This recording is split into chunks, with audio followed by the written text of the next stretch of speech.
Welcome to my channel. ये video बहुत ही ज्यादा इंपॉर्टेंट होने वाला है। क्यों? क्योंकि आपको तो थंबनेल देख के पता चल ही गया होगा, ठीक है। क्योंकि इस वीडियो में स्टार्ट करने वाले हैं क्लास 7 से लाइंस एंड एंगल्स। जी हाँ, लाइंस एंड एंगल्स, ठीक है। ये वीडियो देखने के बाद आपको लाइंस और एंगल्स में कोई भी डाउट नहीं रहेगा, ठीक है। क्योंकि इस वीडियो में कितने तरह के लाइंस होते हैं, कौन कौन से लाइन होते हैं, एंगल का फॉर्मेशन कब होता है, एंगल किसे कहेंगे, कौन कौन से एंगल होते हैं, कंप्लीमेंट्री एंगल क्या होते हैं, सप्लीमेंट्री एंगल क्या है, लीनियर पेयर क्या है, सारे टॉपिक को डिटेल से देखने वाले हैं, ठीक है। तो चलिए वीडियो को बिना देर के स्टार्ट करते हैं और समझते हैं लाइंस और एंगल्स क्या है, ठीक है।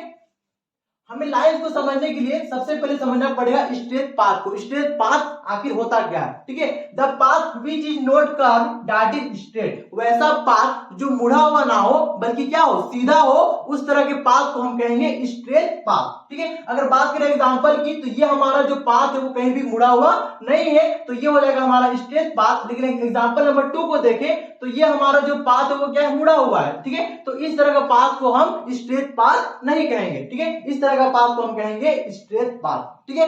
अब समझते हैं स्ट्रेट पाथ कितने तरह के होते हैं। पहला हमारा लाइन, सेकेंड है रे और थर्ड है हमारा लाइन सेगमेंट, ठीक है। अब इन तीनों स्ट्रेट पाथ को फुली डिटेल में एक एक करके समझेंगे, ठीक है। फर्स्ट है हमारा लाइन। लाइन किसे कहेंगे? The straight path which can be drawn both the side left and right और नो एनी इन पॉइंट्स, ठीक है। वैसा स्ट्रेट पाथ, ठीक है, जिसे हम राइट और लेफ्ट दोनों और जहां तक मन करेगा वहां तक हम खींच सकते हैं, ठीक है। और यहाँ पे कोई भी इन पॉइंट नहीं होगा, उस तरह के स्ट्रेट पाथ को हम कहेंगे लाइंस, ठीक है। जैसे हमारे पास एक स्ट्रेट पाथ है ए बी, ठीक है। इसे हम राइट में भी ड्रॉ कर सकते हैं और लेफ्ट में भी ड्रॉ कर सकते हैं। और ये एरो का मतलब हो गया कि यहाँ पे कोई भी एंड पॉइंट नहीं है, ठीक है। इसे हम इंफिनिटी तक राइट में ड्रॉ करेंगे और इसे हम लेफ्ट में इंफिनिटी तक ड्रॉ करेंगे, ठीक है। और इसे हम शो कैसे करेंगे? जैसे ये लाइन का नाम हो गया ए बी और इसके ऊपर में छोटा सा लाइन ड्रॉ करेंगे, ठीक है। इसे हम पढ़ेंगे ए बी लाइन, ठीक है। दूसरा स्ट्रेट पाथ है रे। रे किसे कहेंगे? The straight path which have only one in point, ठीक है। वैसा स्ट्रेट पाथ जिसके पास सिर्फ और सिर्फ सिंगल इन पॉइंट हो, उसे हम कहेंगे रे, ठीक है। जैसे कि यहाँ पे एग्जांपल है ए बी, ठीक है। यहाँ पे ये इन पॉइंट का मतलब हो गया कि इस लाइन को हम इसे लेफ्ट की ओर ड्रॉ नहीं कर सकते, लेकिन इसे हम राइट की ओर ड्रॉ कर सकते हैं, क्योंकि यहाँ पे हमारा एरो बना हुआ है, ठीक है। एरो का मतलब है कि इसे हम राइट में ड्रॉ कर सकते हैं और लेफ्ट में ड्रॉ नहीं कर सकते हैं, क्योंकि यहाँ पे हमारा इन पॉइंट दिया हुआ है, ठीक है। और इसे हम शो करेंगे ए बी और इसके ऊपर हम छोटा सा रे का फिगर बना देंगे, ठीक है। दूसरा एग्जांपल है पी क्यू, ठीक है। यहाँ पे हमारा इन पॉइंट राइट की ओर है, ठीक है। राइट की ओर है तो इसे हम क्या कर सकते हैं, लेफ्ट की ओर ड्रॉ कर सकते हैं। मतलब कि कोई भी एक साइड हम ड्रॉ कर सकते हैं और उसके दूसरे साइड इन पॉइंट दिया हुआ रहेगा, ठीक है। इस तरह के स्ट्रेट पाथ को कहेंगे रे, ठीक है। थर्ड स्ट्रेट पाथ है हमारा लाइन सेगमेंट। लाइन सेगमेंट किसे कहेंगे? The straight path which have two end points, ठीक है। वैसा स्ट्रेट पाथ जिसके पास दो इन पॉइंट होंगे, उस तरह के स्ट्रेट पाथ को कहेंगे लाइन सेगमेंट, ठीक है। जैसे एग्जांपल में है हमारे पास ए बी, ठीक है। इस लाइन पे हमारा दोनों और इन पॉइंट दिया हुआ है, मतलब इस लाइन को हम इससे बड़ा और ड्रॉ नहीं कर सकते हैं। ये लाइन फिक्स है और इस लाइन को इस तरह से शो करेंगे। यहाँ ये लाइन का नाम हो गया ए बी और इसके ऊपर में छोटा छोटा सा लाइन सेगमेंट ड्रॉ करेंगे। नेक्स्ट टॉपिक है हमारा एंगल्स, ठीक है। पहले समझेंगे एंगल्स का फॉर्मेशन कब होता है, फिर समझेंगे एंगल्स क्या होते हैं, ठीक है। तो चलिए समझते हैं एंगल का फॉर्मेशन कब होता है। Angles that is formed when the endpoints of two rays meet at a single point। जब दो रे का एंड पॉइंट सेम हो तब हमारा एंगल का फॉर्मेशन होता है, ठीक है।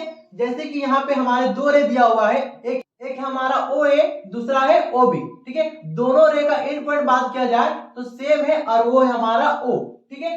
ये केस में एंगल का फॉर्मेशन होता है। जैसे अब फाइनली समझते हैं एंगल्स क्या होते हैं, ठीक है। ये जो रे है ओ ए और दूसरा है ओ बी, इन दोनों के बीच का जो डिस्टेंस है उसी को हम कहेंगे एंगल, ठीक है। तो ये जो हमारा दिखाई दे रहा है इसे कहेंगे हम एंगल, ठीक है। और जब रे की हेल्प से एंगल बन जाए तब हम ये रे को रे नहीं कहेंगे, एक स्पेशल नाम से बुलाएंगे और ये हमारा आर्म, ठीक है। इसे भी हम क्या कहेंगे, आर्म। और ये जो दोनों का सेम एंड पॉइंट है इसे हम कहेंगे वर्टेक्स। वर्टेक्स को आप ऐसे भी समझ सकते हैं, जहां पे दो या फिर दो से अधिक लाइन मीट करती है उस पॉइंट को हम कहते हैं वर्टेक्स, ठीक है। जैसे कि सपोज दैट यहाँ पे एक हमारा फिगर है कुछ इस तरह से, यहाँ पे अगर बात करें वर्टेक्स की, तो वर्टेक्स यहाँ पे कितना हो जाएगा, ये पॉइंट को हम कहेंगे वर्टेक्स, ये पॉइंट को भी कहेंगे वर्टेक्स, और ये पॉइंट को भी कहेंगे वर्टेक्स, और ये भी हो जाएगा हमारा वर्टेक्स। क्यों? क्योंकि यहाँ पे हमारा दो लाइन मीट कर रहा है, ठीक है, इस पॉइंट पे भी दो लाइन मीट कर रहा है, यहाँ पर भी दो लाइन मीट कर रहा है, यहाँ पर भी दो लाइन मीट कर रहा है, ठीक है। तो इस फिगर में टोटल हमारे वर्टेक्स हो जाएंगे 4, ठीक है।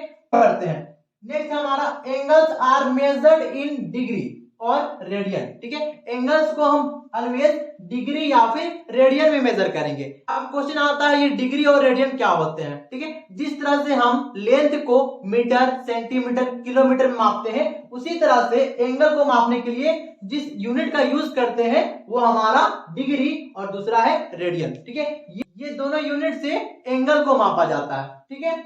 नेक्स्ट हमारा angles are represented by symbol, ठीक है। आपको ये जो सिंबल दिखाई दे रहा है इसी से हम एंगल को रिप्रेजेंट करेंगे, ठीक है। जैसे यहाँ पे एंगल का फॉर्मेशन हो रहा है एंगल AOB, ठीक है। यहाँ पे लिखेंगे एंगल AOB।